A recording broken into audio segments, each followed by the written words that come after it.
Hey there everyone, welcome back to another Game Vault video. As always, I'm Captain Beefy with the Game Vault, and we're going to talk about the golden joysticks and Black Myth Wukong, amongst other things. So let's cue up the music, and we'll get right to it.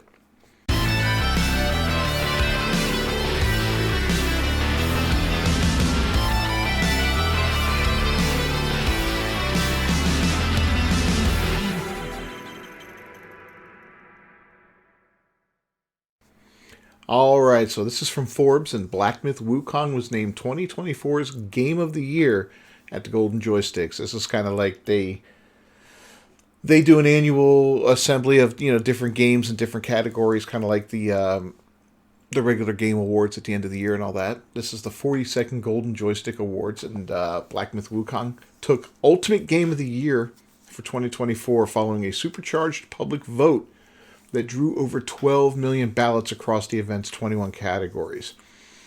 Black Myth Wukong, which was among several 2024 Game of the Year nominees who could count on a strong showing from hugely loyal fan bases, stopped a dominant Final Fantasy VII Rebirth from taking the most awards of the night, while also successfully holding off Astrobot, Silent Hill 2, and indie darlings Balatro and Animal Well for the biggest award of the night. It also, unsurprisingly, won Best Visual Design. Yeah, it was a great game. It kind of came out of nowhere, and if y'all remember the controversy surrounding this game when it came out, it seemed like people wanted a hamstring. And when I say people, I use that term loosely.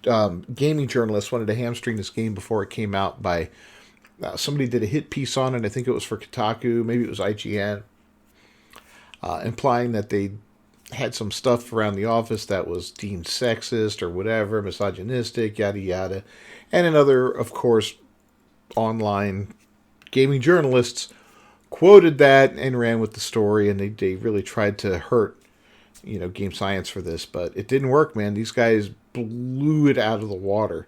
I think they had 1 million players within a day or so, sold over, oh god, I think they hit over 2 million players. I think they were the second most concurrent players of all time on Steam, which was absolutely sick. The game design is fantastic. It's beautiful. The gameplay is fantastic. I've played it. It's pretty wild, man. It's a really neat game, very unique in its look and its style. So, bully for them. Yeah, there's no diversity in it because it's a monkey. It's based on Chinese mythology, guys. So give it a rest for once.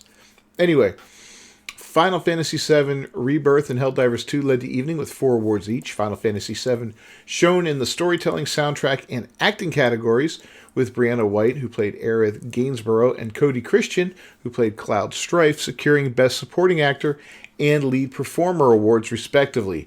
Meanwhile, Helldivers 2 claimed gold for Multiplayer, Console Game of the Year, Best Game Trailer, and Critics' Choice Award.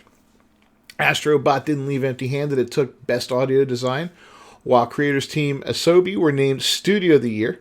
Fan favorite Satisfactory snagged PC Game of the Year, while the excellent poker, card-building roguelike Balatro, which I still had hopes to win the biggest award of them all, claimed a brace of trophies via the Best Indie Game and Breakthrough Awards. Now, Elden Ring Shadows of the Erdtree also won Best Game Expansion, which should make it especially hilarious if it wins Game of the Year at the Game Awards on December 12th, a nomination Paul Tassi rightly said it doesn't deserve on principle. Yeah, I agree with Paul Tassi on this one. That award will be handed out later on today. But here we go. Best Storytelling was Final Fantasy VII Rebirth, Visual Design, Black Myth Wukong. Helldivers 2 took Best Multiplayer.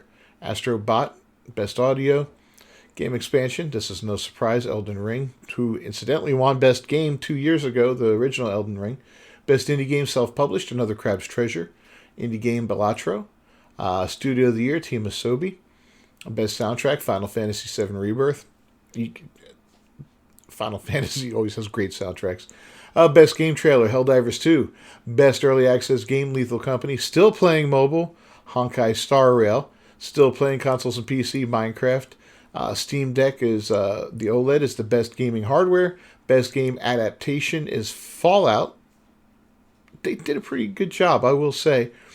Best supporting performer, Brianna White, Aerith Gainsborough, Final Fantasy VII Rebirth. Best lead performer from the same game, Cody Christian for Cloud Strife. PC Game of the Year, Satisfactory. Console Game of the Year, Helldivers 2. Most Wanted Game for like the 40th year in a row, Grand Theft Auto 6. Ultimate Game of the Year, Black Myth Wukong.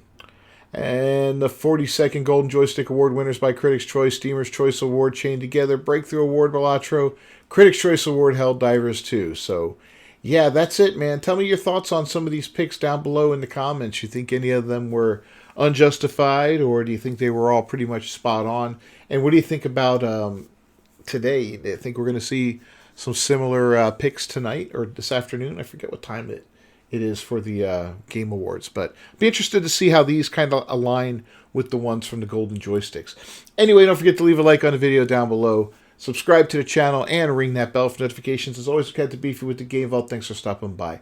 I'll see you next time. Until then, peace.